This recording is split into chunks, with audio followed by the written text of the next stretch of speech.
வணக்கம் நண்பர்களே. போராட்டத்தில் ஈடுபட்டு வரும் டெட் ஆசிரியர்களுக்கு காவல்துறை கெடு, கைவிட முடியாது என விடாப்பிடியில் ஆசிரியர்கள். சென்னை நுங்கம்பாக்கத்தில் உள்ள பள்ளி கல்வித்துறை டிபிஐ வளாகத்தில் கடந்த ஒரு வாரத்திற்கும் மேலாக இடைநிலை ஆசிரியர்கள், பகுதி நேர ஆசிரியர்கள் மற்றும் ஆசிரியர் தகுதி தேர்வு முடித்தவர்கள் என 3 வகையான ஆசிரியர்கள் சங்கத்தினர் வெவ்வேறு கோரிக்கைகளை வலியுறுத்தி தங்கள் குடும்பத்தினருடன் போராடி வருகின்றனர். குறிப்பாக இடைநிலை பதிவு ஆசிரியர்களை பொறுத்தவரையில் ஊதியம் முரண்பாடுகளை களைய வேண்டும், சம வேலைக்கு சம ஊதியம் வழங்க வேண்டும் என கோரி போராட்டத்தில் ஈடுபட்டு வந்துட்டுருக்குறாங்க. அதே போல தான் பகுதி நேர சிறப்பு ஆசிரியர்களை பொறுத்தவரையில் திமுக தேர்தல் அறிக்கையில் வாக்குறுதி அளித்தபடி எங்களை பணி நிரந்தரம் செய்ய வேண்டும் என கோரி பகுதி நேர சிறப்பாசிரியர்கள் சங்கம் மற்றும் ஒருங்கிணைந்த சிறப்பாசிரியர்கள் சங்கம் இணைந்து போராட்டத்தில் ஈடுபட்டு வந்துட்டுருக்குறாங்க.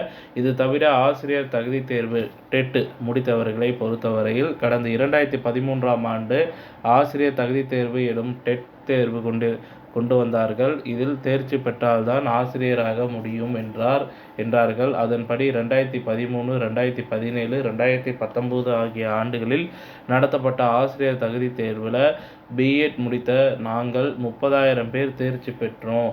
ஆனால் தேர்ச்சி பெற்றும் எங்களுக்கு பணி நியமன ஆணை வழங்கவில்லை. மாறாக டெட் எழுதியவர்கள் இன்னொரு போட்டித் தேர்வை எழுதி தேர்ச்சி பெற்றால்தான் வேலை என கூறி தமிழ்நாடு அரசு கடந்த 2019ஆம் ஆண்டு அரசாணையும் வெளியிட்டு விட்டது.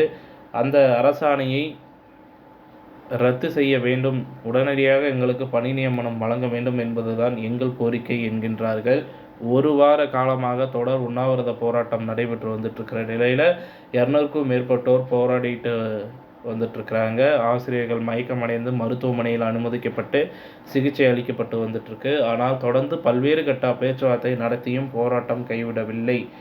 அதேபோல் அமைச்சர் அன்பில் மகேஷ் பேச்சுவார்த்தை நடத்தியது போதும் வாபஸ் பெற ஆசிரியர்கள் முன்வரவில்லை. அவர்கள் சொல்லும் காரணம் பலகட்டமாக நாங்கள் போராட்டம் நடத்தியும் நீங்கள் பேச்சுவார்த்தை மூலம் தீர்வு கூறுகின்றனர், ஆனால் அதை நடைமுறைப்படுத்தவில்லை. அதனால் இந்த முறை பேச்சுவார்த்தை நம்பி பிரயோஜனமே இல்லை என திட்டவட்டமாக தெரிவித்துவிட்டனர்.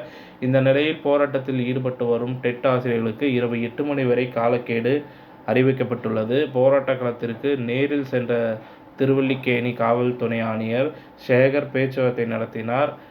அதில் போராட்டம் செய்வதற்கான இடம் இது இல்லை. ஒரு போராட்டம் காலை தொடங்கி மாலை முடிய வேண்டும். ஆனால் நீங்கள் 6 நாட்களாக போராடி வந்துட்டுருக்கீங்க. நீதிமன்றம் இதற்கு அனுமதி வழங்கவில்லை என கூறினார். மேலும் 8 மணி வரை மட்டுமே உங்களுக்கு நேரம் தருகிறோம்.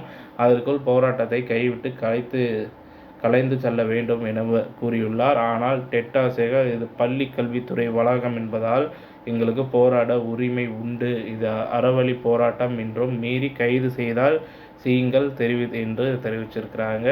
இத்துடன் இந்த செய்தி தகவல் முடிவடைகிறது. இந்த செய்தி தகவல் பிடிச்சிருந்தால் லைக் பண்ணுங்கள், ஷேர் பண்ணுங்கள். மறக்காமல் நம்ம சேனலை சப்ஸ்கிரைப் பண்ணி பெல் ஐக்கானை கிளிக் பண்ணி வச்சுக்கோங்க. நன்றி, வணக்கம்.